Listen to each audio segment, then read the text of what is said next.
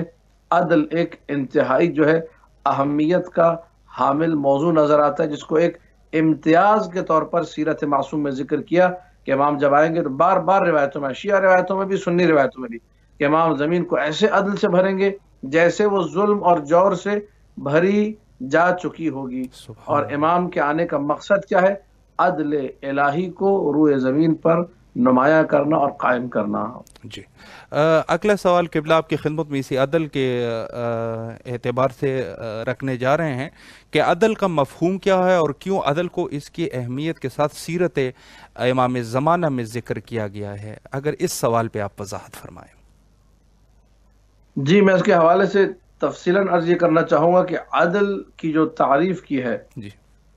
کہ کسی شے کو اس کے مقام پر رکھنا، صحیح۔ کسی شے کو جب اس کے مقام پر رکھیں گے، ایک عمومی تعریف ہے، جی، وضع شیء فی موضعہ، کسی شے کو اس کے مقام پہ رکھنا، اس کی تفسیر میں اور آگے کروں گا۔ جی، اور جو مستحق ہے، جو استحقاق رکھتا ہے، جی، جس کا جو حق ہے، جی، جس حق کا وہ سزاوار ہے، وہ حق اس کو دیا جانا، یہ صحیح۔ ہے عدل، یہ ہے مفہوم عدل، یہ ہے تعریف عدل۔ نبی اکرم صلی اللہ علیہ وآلہ کی جو حکومت تھی، جو حکومت نبویہ، جو حکومت اسلامیہ تھی، اس میں عدل ہمیں نظر آتا ہے۔ امیر کائنات کی حکومت میں ہمیں عدل نظر آتا ہے، صحیح۔ لیکن اس کے علاوہ ہمیں جہاں معصومین کی حکومت نظر نہیں آئی، جہاں پہ غاصب جو ہے برسر اقتدار آ گئے، جہاں پہ ظالم لوگ برسر اقتدار آئے، ہمیں کہیں عدل نظر نہیں آیا۔ معصوم سلام اللہ علیہ، معصوم امام زمانہ سلام اللہ علیہ جب آئیں گے، ظہور فرمائیں گے، اور جب رجعت ہوگی، اور اس کے بعد جب جو ہے دولت امام زمان، حکومت امام زمان قائم ہوگی اس روئے زمین پر، تو عدل کو ایک بنیادی حیثیت اس لیے دی کیونکہ عدل صفات الہیہ میں سے ہے،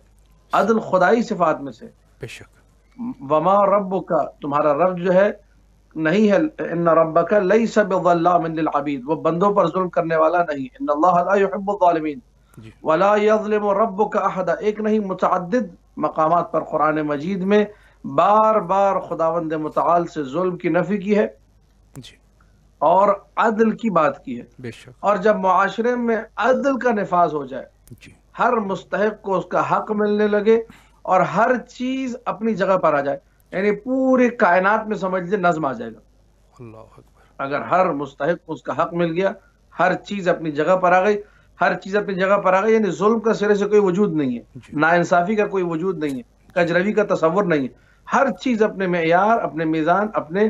اس حق کے مطابق جس طرح سے ہونا چاہیے وہ چل رہی ہے۔ تو عدل کا نما ایک سلوگن، ایک نعرہ ہے، جی، عدل ایک ٹیگ ہے۔ عدل کو قائم کریں گے مطلب تمام چیزوں کو ٹھیک کر دیں گے۔ عدل اگر برقرار ہو جائے اس کا مطلب سب کچھ، اور اگر ظلم رہے تو کچھ بھی ٹھیک نہیں۔ جی، لہذا جو امام کے امتیازات میں سیرت معصوم میں بیان کیا گیا کہ امام زمانہ عدل عدل عدل عدل، بار بار عدل کو ذکر کیا گیا۔ بے شک۔ ظلم سے زمین بھر چکی ہوگی، کیا مطلب ظلم سے بھر چکی ہوگی؟ مطلب یہ ہے کہ سب کچھ بگڑ چکا ہوگا، مطلب یہ کہ کوئی بھی چیز اپنی جگہ پر ٹھیک سے نہیں ہوگی۔ جی، عدل کا معنی یہ کہ امام زمانہ صلی اللہ علیہ وسلم کو ٹھیک سے اپنی جگہ پر رکھیں گے، کسی کو اس کا حق نہیں مل رہا ہوگا، بے شک۔ کوئی بندہ اپنا حق لینے پر قدرت نہیں رکھتا ہوگا، امام زمانہ سلام اللہ علیہ کو اس کو حق دلائیں گے۔ اسلام کی تمام رسوم کو بگاڑا جا چکا ہوگا، اللہ۔ اسلام کے نام پر دھوکہ کیا جا رہا ہوگا، اسلام کے نام پر فریب ہوگا، بہت سارے اچھے ناموں پر برے کام ہو رہے ہوں گے، امام زمانہ تمام معاملات کو آ کر ٹھیک کریں گے۔ جی، لہذا جب روایات میں کہا جاتا ہے کہ زمین ظلم سے بھر چکی ہوگی، یعنی سب کچھ جو ہے وہ تباہ و برباد ہو چکا ہوگا، بے شک۔ سارے کام بگڑ چکے ہوں گے، اور سب کو آ کر امام نے ٹھیک کرنا ہے۔ اس پوری جامعیت کو عدل کے عنوان کے ذریعے سے بیان کیا گیا، اس لیے سیرت امام زمان میں سمجھتا ہوں کہ عدل کو اتنی اہمیت کے ساتھ بیان کیا گیا، کیونکہ اگر عدل معاشرے میں برقرار ہو جائے تو ہر چیز جو ہے ٹھیک ہو جائے گی۔ بے شک، بے شک۔ ایک سوال مزید آپ کی خدمت میں رکھ رہے ہیں کہ ظاہر ہے کہ ایک دفعہ ایک فضا، بہرحال جس طریقے سے ایک فضا چلی تھی کہ اور ابھی بھی زیر بحث ہے، عدل کو اصول الدین میں شامل کیا گیا ہے، اور یہ اللہ سبحانہ و تعالیٰ کی طرف سے ہیں۔ تو اس کی اگر آپ علت کو ذکر فرمائیں، چونکہ اللہ کے تو بہت سارے صفات ہیں، اس میں یہ عدل کی صفت کیوں وہاں پہ شمار ہوئی ہے اور وہاں پہ لائی گئی ہے، اس کی اگر آپ علت کو واضح فرمائیں۔ دیکھیے، صفت عدل جس طرح میں نے عرض کیا آپ کی خدمت میں، عدل کا معنی ہے وضع کل شیء فی موضعہ صحیح، واعطاء کل شخص حقہ یا اعطاء کل شیء ما یستحقہ۔ جی تو عدل ایک ایسی چیز ہے جس سے پورا نظام درست ہو جاتا ہے۔ جی عدل ہم لوگ جب اصول دین میں رکھتے ہیں اور خدا کو عادل کہتے ہیں، جی خدا عادل ہے، عدل اس کی صفت ہے، وہ ظلم نہیں کر سکتا۔ جی عدل کو اصول دین میں رکھنے کی بنیادی ترین وجہ، جی ہم اپنے آپ کو جو ہے عدلیہ کے نام سے بھی جو ہے موسوم کرتے ہیں، فرقہ عدلیہ جو ہے، خیر اس میں دوسرے لوگ بھی آتے ہیں جی جو تاریخ کے گمراہ لوگ ہیں، ان صحیح، کو معتزلہ کہا جاتا ہے، بے شک، لیکن شیعہ کو بھی عدلیہ کہا جاتا ہے اسی وجہ سے کہ ان کے مذہب کے اصول دین میں عدل ہے۔ جی خدا کی صفات میں جہاں سینکڑوں ہزاروں ہر صفت کمال اللہ سبحانہ و تعالیٰ کے لیے، بے شک، لیکن اصول دین میں توحید کے بعد عدل کو کیوں رکھا؟ جی عدل کو ذکر کرنے کی بنیادی ترین وجہ یہی ہے جی کہ وہ لوگ جو کہ آل محمد علیہ السلام کے مقابلے میں آئی اہم ترین نقطہ ہے، جی اور اسی طریقے سے وہ لوگ جو ظہور کے وقت امام زمانہ سلام اللہ علیہ کے مقابلے میں آئیں گے، جی یہ تمام کے تمام وہ لوگ ہیں جو کسی نہ کسی طور پر کسی نہ کسی حوالے سے انجانے میں یا جانتے بوجھتے ہوئے یا مختلف جو ہے سانچوں میں، مختلف جو ہے جسے کہا جائے لبادوں کے اندر خدا کی طرف ظلم کی نسبت دے رہے ہوں گے۔ اللہ اکبر، خدا کی طرف ظلم کی نسبت ایک لمحے کے لیے روا نہیں، خدا کی طرف ظلم کی نسبت نہیں دی جا سکتی۔ بے شک، ہم لوگ جو مذہب شیعہ امامیہ اثنا عشریہ ہیں، ہمارا عقیدہ یہ ہے کہ خدا عدل کرتا ہے، بے شک، خدا ظلم نہیں کر سکتا۔ بے شک، وہ لوگ جنہوں نے ظلم کی نسبت خدا کی طرف دی، میں ایک مثال دوں، بسم ہمارے اللہ، محترم ناظرین، شبکہ امام حسین جو ہے، امام حسین ٹی وی انٹرنیشنل جو چینل ہے، اس کے دیکھنے والے ان تمام کے لیے میں عرض کروں گا کہ آپ لوگ جب امام حسین سلام اللہ علیہ کا واقعہ سنتے ہیں بعد شہادت، تو آپ کو یہ جملہ سننے کو ملتا ہے کہ کسی ملعون نے یہ کہا تھا، کسی ملعون ازل و ابد نے، کسی ولد الحرام نے یہ کہا تھا کہ الحمدللہ الذی قتل حسین ابن علی، اللہ، حمد اس خدا کی جس نے حسین کو قتل کیا۔ یہ ایک ظالم جابر فاسق و فاجر بادشاہ، ایک گورنر کا جی جملہ تھا جی کہ اپنی تمام بدماشیوں کو، اپنے تمام ظلموں کو، اپنے تمام مظالم کو نسبت دی اللہ کی طرف۔ جی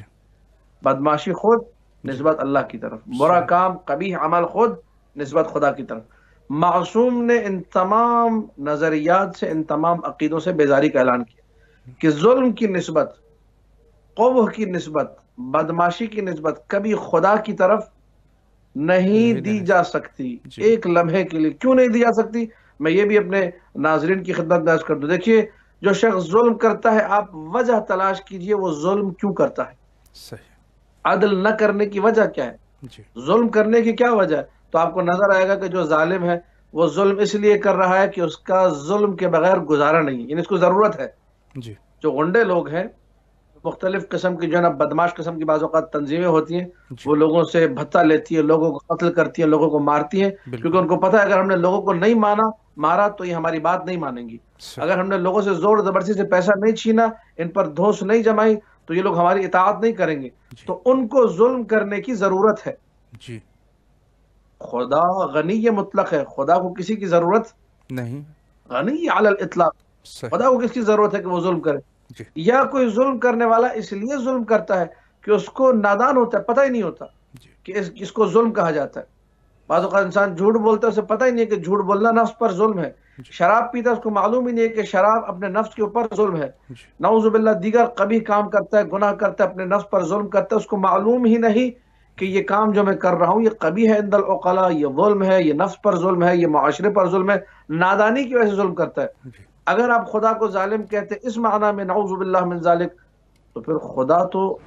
علم اس کی صفت ذات ہے، علم اور خدا کو آپ جدا نہیں کر سکتے، وہ تو کسی بھی چیز سے نادان نہیں، وہ تو کسی بھی چیز سے انجان نہیں، کیسے ظلم کی نسبت اس کی طرف دیا سکتی ہے؟ جی یا بعض اوقات انسان بنا کسی غرض کے، جس طرح ایک بے وقوف سا بچہ ایک کوئلہ لے کے سفید دیوار کالی کر کے نکل جاتا ہے، جی یا بعض لوگوں کی گھنٹیاں بجا کے تنگ کرنے کے لیے، اذیت دینے کے لیے، کوئی غرض عقلائی نہیں ہے، تنگ کرنے کے لیے گھنٹی بجا کے بھاگ گیا، بے شک، سوتے ہوئے بندے کو اٹھایا اور بھاگ گیا، نیند خراب کر، جی کوئی مقصد نہیں ہے۔ خداوند متعال کا ہر فعل حکمت سے مملو ہے، حکمت سے بھرا ہوا ہے۔ ایک لمحے کے لیے خدا کی طرف پھر سے کہوں گا کہ نسبت ظلم نہیں دیا سکتی، نہ وہ عبث کرتا ہے، نہ وہ محتاج ہے کسی کا، جی نہ جو ہے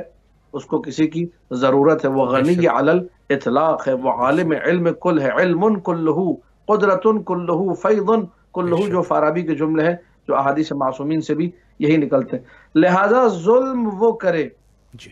جو ظلم کے بنا مسئلے کو حل نہ کر سکتا ہو، صحیح لیکن وہ ہستی جو کہ اعدل العادلین ہو، وہ ہستی جو عدل کر رہی ہے، جی وہ ہستی جس کا عدل ہی اس کو پہچانوانے کے لیے کافی ہے، اللہ سبحانہ و تعالیٰ کی ذات۔ لہذا اس لیے ہمارے مذہب نے، مذہب امامیہ شیعہ اثنا عشریہ نے اصول دین میں عدل کا ذکر کیا کہ ہم ہر اس عقیدے پر لعنت بھیجتے ہیں جو عقیدہ خدا کی طرف ظلم کی نسبت دے۔ ہم خدا کی طرف، خدا کو ہم عادل سمجھتے ہیں، وہ عادل کرے گا اور ہر حقدار کو اس کا حق دے گا، جس طریقے سے اس کائنات میں اس نے ہر چیز کو اپنے مقام پر قرار دیا ہے، اس کی پوری کائنات میں نظام عدل قائم اور دائم ہے۔ جی جی قبلہ، آخر میں سوالات تو جتنے ہمارے پاس تھے وہ آج جو ہم نے پوچھنے تو آپ کے سامنے ہم نے رکھ دیے۔ آخر میں اگر امام حسین علیہ السلام ٹی وی کے ذریعے سے آپ مومنین کے لیے کوئی پیغام دینا چاہتے ہیں تو بسم اللہ کیجیے۔ میں سیرت امام زمانہ صلوات اللہ وسلم علیہ، میرے پاس ٹائم کتنا ہے اگر آپ مجھے بتا دیں؟ ٹائم قبلہ ہمارے پاس تقریباً 13 منٹ ہے، 12-13 13 منٹ ہے۔ منٹ ہے تو بس ٹھیک ہے جی۔ میں آپ مطلب 13 منٹ میرے لیے، اس میں آپ کے بھی شامل ہیں؟ قبلہ آپ 10 منٹ آرام سے بسم اللہ کیجیے، 10 منٹ آپ قبلہ۔ میں عرض کرتا ہوں، جی دیکھیے سیرت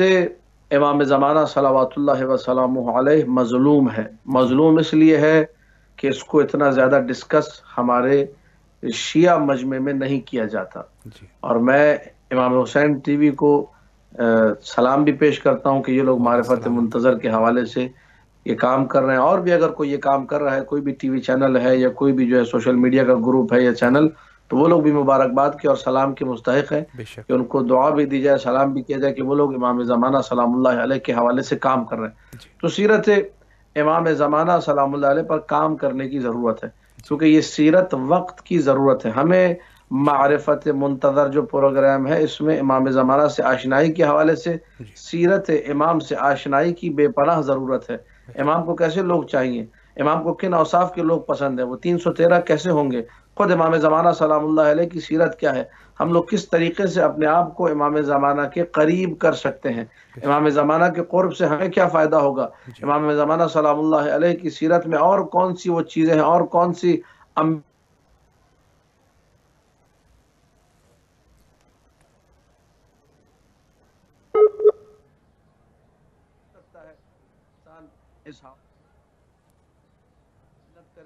کوشش کرے، اگر یہ سارے کے سارے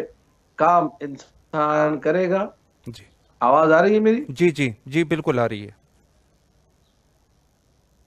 جی قبلہ، آواز اگر انسان صاف آ رہی مسلسل ہے۔ جی زحمت کرے گا جی سرکار امام زمانہ سلام اللہ علیہ کی سیرت کے حوالے سے، تو بہت زیادہ مطالب ہیں، بہت زیادہ مفاہیم ہیں، بہت زیادہ چیزیں ہیں۔ جی میں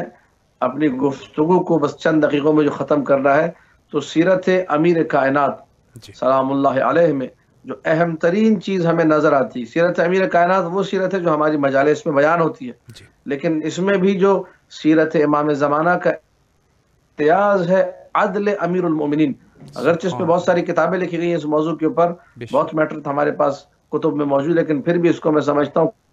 کم پڑا جاتا ہے جی کہ عادل امیر کائنات کو کتنا پسند تھا۔ بے وہ شک جو لوگ زکوٰۃ لے کر آ رہے تھے، زکوٰۃ کی اونٹنیاں اور زکوٰۃ کے گھوڑے اور زکوٰۃ کا سامان لے کر آ رہے تھے، جی تو مولا نے وہاں پہ اس زکوٰۃ کے جمع کرنے والے کلیکٹر کو لکھا